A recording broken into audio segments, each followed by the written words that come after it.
La voix de mon frère Marc, chargée d'une pitié théâtrale, résonna dans la salle d'audience silencieuse. Pas d'avantage, pas de réclamation. C'est une vétéran bidon.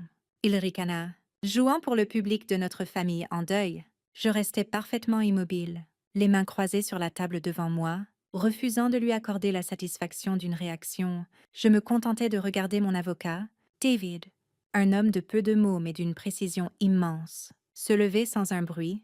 Il ne plaida pas, n'éleva pas d'objection. Il se contenta de remettre une unique enveloppe en papier craft scellée au huissier, qui la porta jusqu'au banc du juge.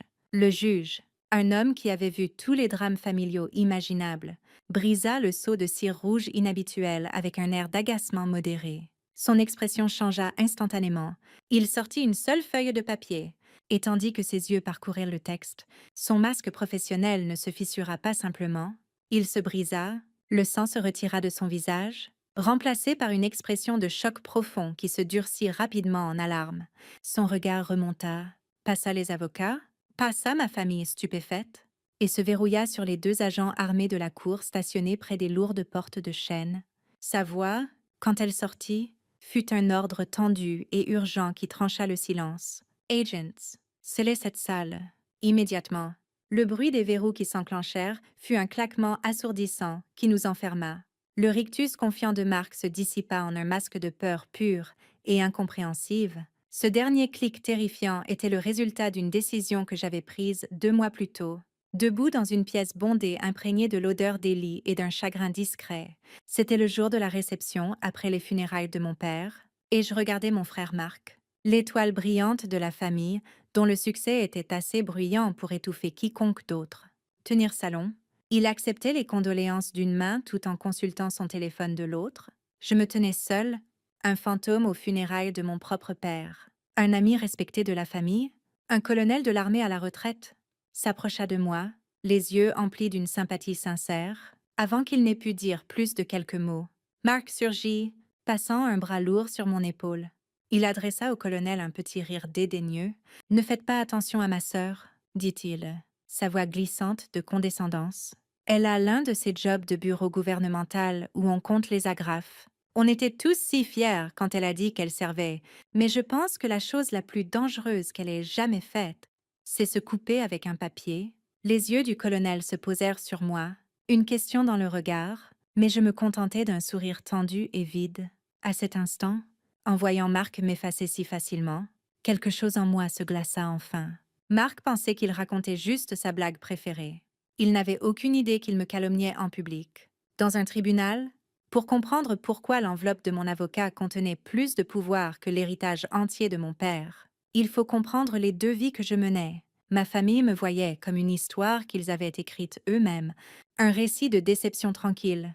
Tout avait commencé quand j'avais soi-disant échoué dans un prestigieux programme de doctorat, l'histoire officielle pour couvrir le fait que j'avais été recrutée et que j'avais commencé ma formation. Pour eux, j'avais raté mon décollage, me contentant d'un job sûr, ennuyeux et totalement insignifiant en tant qu'analyste politique à Washington, D.C. Ils avaient même un surnom pour moi, qu'ils pensaient que je n'entendais jamais.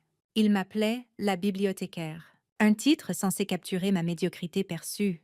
Ma vie passée dans les notes de bas de page poussiéreuses et silencieuses de l'existence brillante et bruyante de mon frère. Cette perception n'avait jamais été plus claire qu'aux dîners familiaux, qui étaient moins une affaire de famille qu'une célébration de marque. Je me souviens d'une soirée en particulier, 1 an avant la mort de mon père, quand Marc annonça qu'il avait conclu un énorme contrat immobilier commercial, et la pièce explosa. Mon père ouvrit une bouteille de champagne que je savais ridiculement chère, et le bruit du bouchon qui saute ressembla au coup de pistolet de départ d'une parade de louanges. Plus tard, pendant une rare pause dans la conversation, j'essayais de partager une nouvelle à moi. J'évoquais discrètement que j'avais reçu une commendation significative au travail. Ma mère, Carol, une femme dont le monde entier tournait autour de l'entretien de l'ego de mon frère, parfaitement polie, se contenta de tapoter ma main avec un sourire placide. « Oh, c'est gentil, ma chérie, dit-elle, sa voix dégoulinant d'une douceur dédaigneuse. Comme employé du MOAF. Ton frère vient de sécuriser l'ancienne propriété Henderson. On est si fiers. Employé du mois. Les mots restèrent suspendus dans l'air, si rabaissants, si parfaitement ciblée. Je ne voyais pas le champagne dans la main de mon père. Je voyais les 10 ans de «l'argent est serré» qui m'avaient suivi à travers le collège, l'ordinateur portable cassé que j'avais dû travailler 2 jobs pour remplacer. Je voyais chacune de mes petites victoires, une bourse, un article publié, un record personnel, passer complètement inaperçu, tandis que chaque petit accomplissement de Marc était accueilli par des applaudissements tonitruants. Je hochais simplement la tête, une familiarité glaciale s'installant profondément dans mon ventre. C'était mon rôle. Le public silencieux de la vie de mon frère. J'avais appris depuis longtemps que faire une scène ne ferait qu'empirer les choses. Donc je restais silencieuse, la bonne fille, la bibliothécaire. Mais mon silence était un mensonge, une couverture soigneusement construite, pour un monde qu'ils ne pouvaient pas même imaginer. Ma vraie vie se déroulait loin de leur dîner célébratoire, dans un endroit sans fenêtre, sans champagne et sans applaudissements. Elle se déroulait dans une installation d'information compartimentée sensible, ou SIF, une boîte de béton stérile, où le seul bruit était le bourdonnement bas et constant des serveurs traitant des secrets. Je n'étais pas une analyste politique qui comptait les agrafes. J'étais un officier de cas clandestin pour la Defense Intelligence Agency. Mon job n'était pas ennuyeux.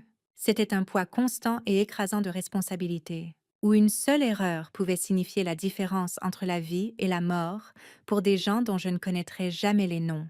Mon supérieur était le général Peterson, un homme qui avait vu des empires monter et tomber, et qui n'avait pas de temps pour les bêtises. Je me souviens d'un appel avec lui la même semaine que le dîner. Je fixais un écran de renseignement de signaux complexes, mon cœur battant un rythme stable et contrôlé dans ma poitrine. Général, dis-je, ma voix basse et égale. L'agent codé Helios a confirmé que la clé de chiffrement est compromise. Nous devons lancer l'opération Blind Harvest immédiatement.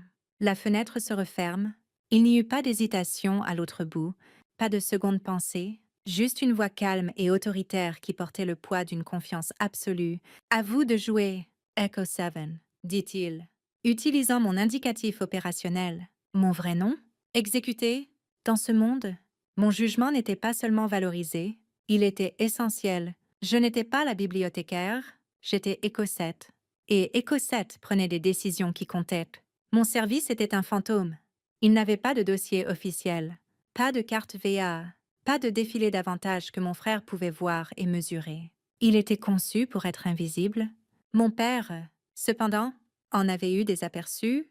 Il ne connaissait pas les détails, mais il savait les absences prolongées, les voyages soudains, le poids que je portais et que je ne pouvais jamais expliquer. Et dans son testament, il essaya, à sa manière discrète, de le reconnaître. Le document stipulait que son héritage devait être divisé équitablement, mais il avait ajouté une clause personnelle, une seule phrase qui disait « Je souhaite reconnaître le service discret et invisible de ma fille Anya envers notre pays ». Cette unique phrase mit Marc dans une rage folle. Ce n'était pas une question d'argent, c'était une question de récit. C'était une fissure inacceptable dans l'histoire qu'il avait si soigneusement maintenue pour nous tous. L'histoire de son succès et de mon échec. Il ne pouvait pas accepter une version de la réalité où j'avais une vie secrète et honorable dont il ne savait rien. C'était une insulte à sa position de centre de l'univers familial, et donc il décida de tout brûler, contestant le testament en arguant que j'avais menti, que j'avais manipulé notre père mourant avec des histoires pathétiques de bravoure factice pour voler ce qui lui revenait de droit. Il était convaincu que j'étais une fraude. Pendant une décennie, mon invisibilité avait été mon armure. Elle gardait mes opérations sécurisées et mon pays en sécurité. Mais Marc allait apprendre que le même système qui effaçait mon identité pouvait aussi la vérifier avec la force d'une boule de démolition. Il voulait un combat en tribunal. Alors je décidai d'apporter avec moi tout le poids du gouvernement fédéral. Après avoir reçu la notification formelle que mon frère contestait le testament, mon premier sentiment n'était ni la tristesse, ni même la colère. C'était une étrange clarté froide. Pendant des années, j'avais traité la dysfonctionnalité de ma famille comme un problème émotionnel, quelque chose à endurer ou à naviguer avec des mots soigneusement choisis, mais le défi légal de Marc était différent. C'était une accusation formelle. Déposée dans un tribunal, il avait déplacé notre guerre privée sur un champ de bataille public, et cela changeait tout. Ce n'était plus une affaire de famille, c'était un problème de renseignement, et il requérait une solution opérationnelle. J'appelais sur une ligne sécurisée David Chen, un ancien avocat du Jacques Corps, que mon agence gardait sous contrat pour des situations comme celle-ci. Je lui expliquai l'objectif en termes précis. Nous n'allions pas nous engager dans un débat émotionnel, nous n'allions pas argumenter sur mon caractère ou essayer d'appeler à la sympathie du juge. Notre objectif était de clore le débat avec une unique démonstration irréfutable d'autorité, un coup si définitif que plus aucune question ne pourrait être posée. C'était une stratégie que j'avais utilisée sur le terrain des dizaines de fois. Ne pas gagner le combat, redéfinir entièrement le champ de bataille. Le plan que nous développâmes était méthodique, bâti sur un protocole légal si obscur que la plupart des avocats ne savaient même pas qu'il existait. La première étape requérait une immense patience. Nous laisserions Marc exposer son cas. Nous avions besoin qu'il se lève en couronne, sous serment, et m'accuse formellement de mentir sur mon service. Son arrogance était l'appât, et nous savions qu'il mordrait. Pendant qu'il préparait ses insultes, je préparais l'arme. Je me connectais à un portail gouvernemental sécurisé et soumis une demande formelle pour une lettre de vérification de service, un document qui ne vient pas du département de la Défense, mais du bureau du directeur du renseignement national lui-même. Ce n'était pas un DD 214 ou un dossier de service. C'était une directive unique et hautement classifiée, adressée à un juge-président spécifique. Elle ne dirait pas ce que j'avais fait, mais confirmerait que j'avais servi dans une capacité que la Cour était légalement tenue de ne pas questionner. L'étape finale était la livraison. David garderait cette enveloppe scellée, attendant le moment parfait. Le document autorisait le juge à être informé de mon statut in camera, en privé, le rendant effectivement partie du système pour le seul but de vérification. David me mit en garde, sa voix grave au téléphone. C'est une bombe tactique. Anya. Une fois qu'on fait ça, Marc ne va pas juste être embarrassé. Il va être sur le radar de gens que tu ne veux pas, sur ton radar. Je n'hésitais pas. Il s'y est mis lui-même, répondis-je. Mon frère entra dans ce tribunal avec une équipe d'avocats locaux, pensant qu'il pouvait me bully comme il le faisait à table. Il n'avait aucune idée que mon conseil était un homme qui avait plaidé devant des tribunaux militaires et que notre témoin principal était un fantôme dans le système. L'air dans la salle d'audience pour succession était vicié. Épais d'un chagrin fabriqué et d'avidité, ma famille était assise au premier rang directement derrière Marc. Un mur silencieux et soutenant de conviction. Il le regardait avec une fierté non dissimulée, tandis qu'il montait à la barre des témoins, lissant le devant de son costume cher. Il regarda directement le juge, un homme que mon frère voyait clairement comme un père, et commença sa performance. Je l'observais, non pas avec colère, mais avec la concentration détachée d'un opérateur. Observant une cible sur le point d'entrer dans un piège parfaitement tendu, chaque mot qu'il prononça était un mensonge que j'avais anticipé, un composant crucial de la stratégie que j'avais mise en branle. Il se pencha vers le microphone, sa voix résonnant d'une fausse sincérité. « Ma sœur, commença-t-il, secouant la tête tristement, n'a jamais servi. Elle n'a pas de papier de démobilisation, pas de carte VA, rien. Elle a menti à notre père pour voler mon héritage. » Il fit une pause pour l'effet dramatique, laissant son accusation flotter dans l'air, avant de porter le coup final, venimeux. C'est du vol de bravoure, pur et simple. Les mots étaient censés me détruire, me peindre en menteuse et voleuse de la manière la plus publique possible. Mais tout ce que je ressentis fut une finalité tranquille et froide. L'appât avait été pris, le piège se referma, tandis que Marc s'asseyait, suffisant et triomphant. David se leva de sa chaise. Il bougea avec un calme délibéré qui sembla aspirer l'air de la pièce.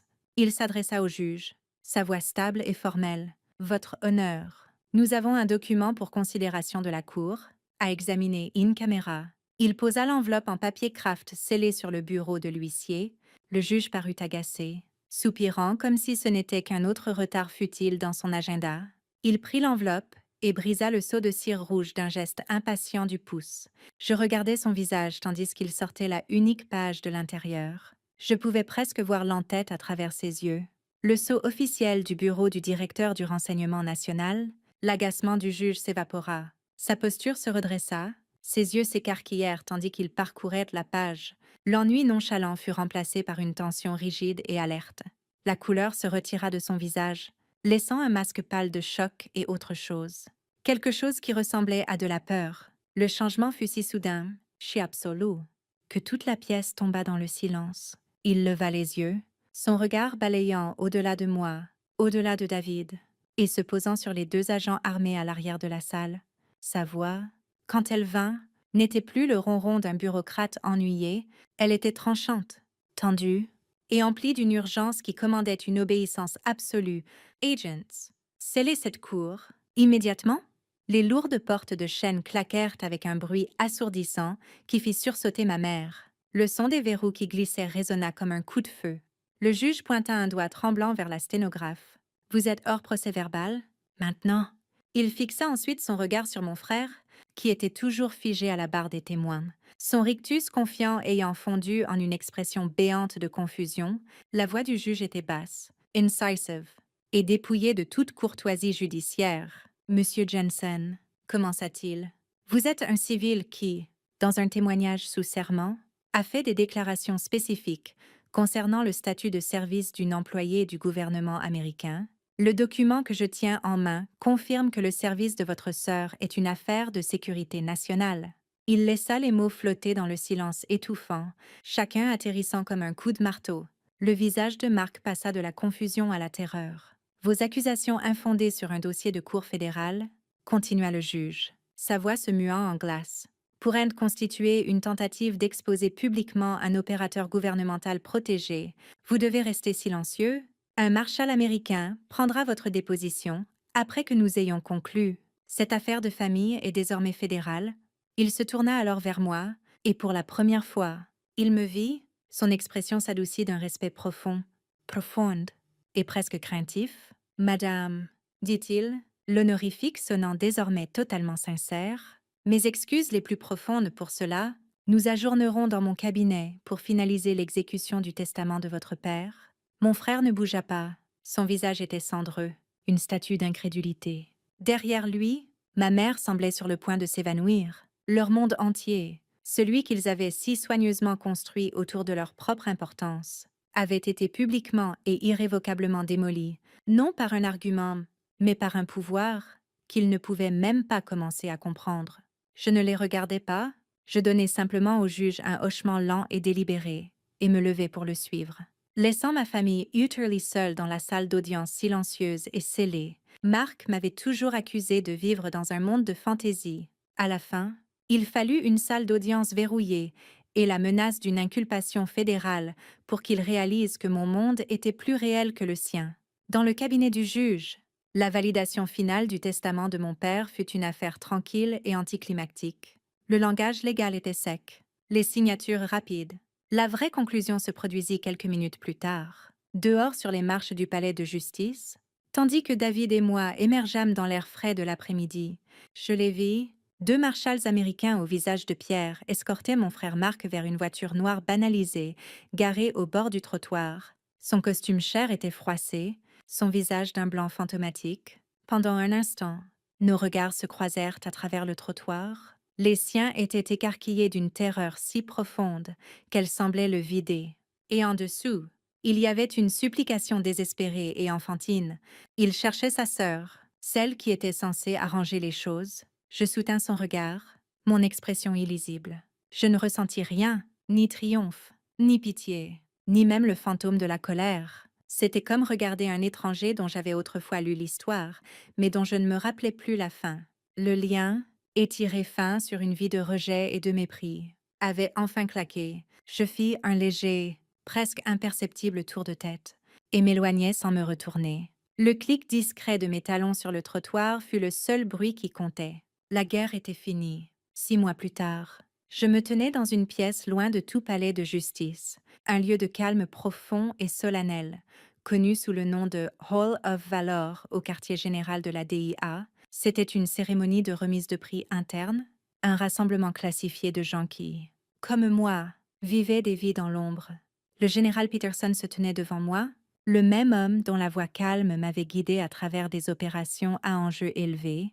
Dans sa main se trouvait le Defense Intelligence Director's Award, une médaille que je ne pourrais jamais afficher pour une mission dont le nom ne pourrait jamais être prononcé à voix haute. Il l'épingla à mon uniforme, ses yeux transmettant un respect que ma propre famille n'avait jamais été capable d'offrir. La citation officielle était intentionnellement vague, commandant de mon équipe pour la conclusion réussie de l'opération Blind Harvest. Des mots qui ne signifiaient rien pour le monde extérieur, mais tout pour les gens dans cette pièce. C'était ma vraie validation. Pas le chèque d'héritage qui reposait maintenant sur un compte d'épargne à haut rendement, mais cela, cette reconnaissance de mes pairs. Après la cérémonie, mon équipe m'entoura.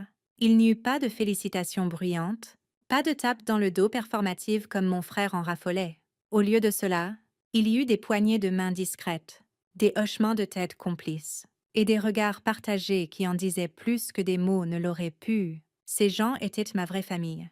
Une fraternité forgée non par le sang, mais par des secrets partagés, une confiance mutuelle, et une profonde compréhension des sacrifices silencieux que nous faisions tous. Ici, je n'étais pas invisible, j'étais écossette, j'étais vue. Plus tard cette semaine-là, j'étais à mon bureau, analysant des images satellites pour une opération à venir. Quand mon téléphone vibra avec un texto d'un numéro inconnu, mon doigt plana au-dessus de la notification, je savais qui c'était avant même de l'ouvrir. C'était ma mère. Le message était exactement ce que j'attendais. Une supplication frénétique et désespérée, imprégnée d'une vie d'attente entitled.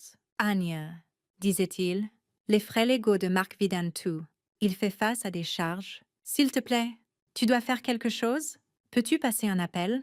Peux-tu leur dire que c'était juste un malentendu? Je lus les mots une fois, puis une seconde fois. Je pensais que je ressentirais une étincelle de l'ancienne colère, un flash de ressentiment.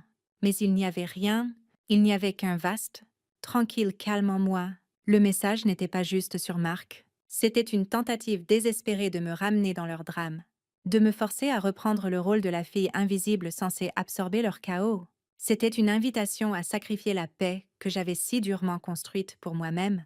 Je regardais ces mots, puis je regardais la carte des opérations globales, luisant sur l'écran devant moi, ma vraie vie, mon vrai travail. Le choix n'avait jamais été plus clair. D'une main calme et stable, j'effaçais l'intégralité du fil de message et bloquais le numéro. Mon travail était ma priorité, ma paix m'appartenait. Ma famille croyait qu'un héritage était un nom sur un bâtiment ou un numéro de compte dans un testament. J'appris qu'un vrai héritage est un nom murmuré avec respect, dans des pièces où le destin du monde est décidé. Si vous avez déjà dû prouver votre valeur contre un mur de doute, partagez votre histoire ci-dessous. Dans cette communauté, votre service discret est toujours vu.